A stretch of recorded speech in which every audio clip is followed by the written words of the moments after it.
Hi, we are Connor Moulton and Morgan Folz, So, and the book we read was not quite burnt out, but crispy around the edges. sorry if it's backwards, but that's my camera.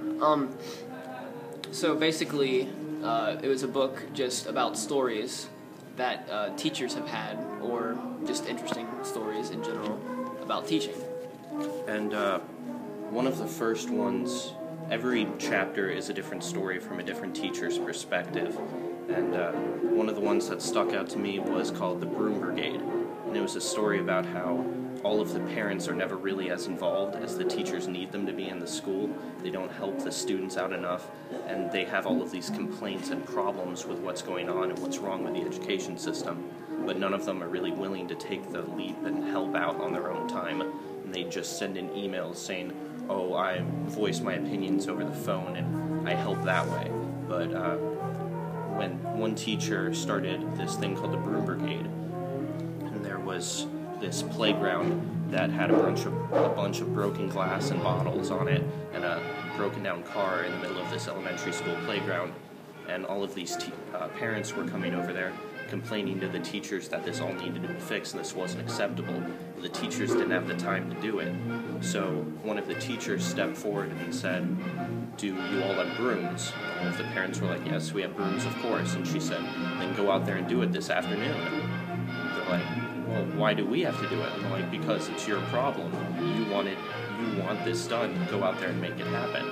And the parents didn't only clean up that playground, they went on to go and clean out the entire neighborhood that they lived in and make it a much safer and better community. And it just shows what happens when parents can get involved. So. And then I liked the first chapter. It was it started out kind of slow, like it was just a teacher complaining about like how they didn't like their job, nothing was going right, all the equipment was outdated, their students just kind of hated them, and it was just she was just pretty much upset just about everything in her job, and she was going to quit it.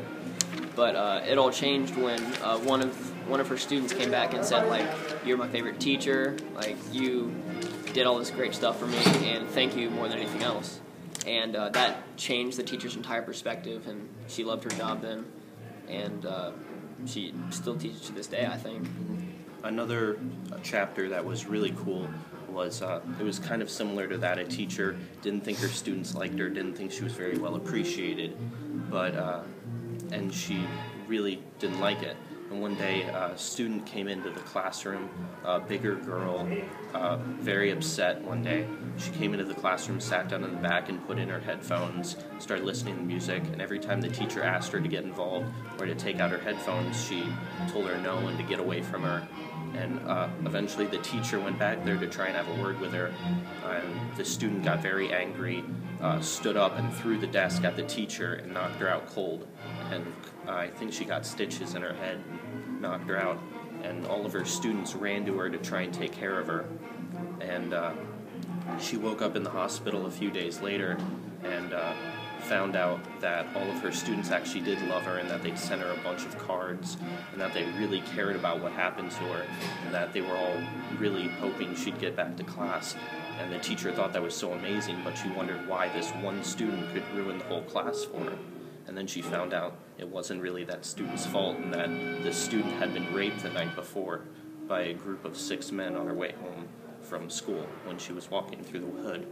So I thought that was a really powerful story. And, yeah. The overall concept of this book is pretty much just sometimes teaching can be hard. You might have a rough year or two, like right in a row even. You might have a rough couple of years, 3 or 5 in a row, but no matter how hard it seems teaching gets, always look on the bright side and always remember you could be changing students' lives and not even knowing it. Like, it's a hard journey sometimes, but it's always worth it in the end, and these stories just help to prove that. So, go read the book. It's not that bad.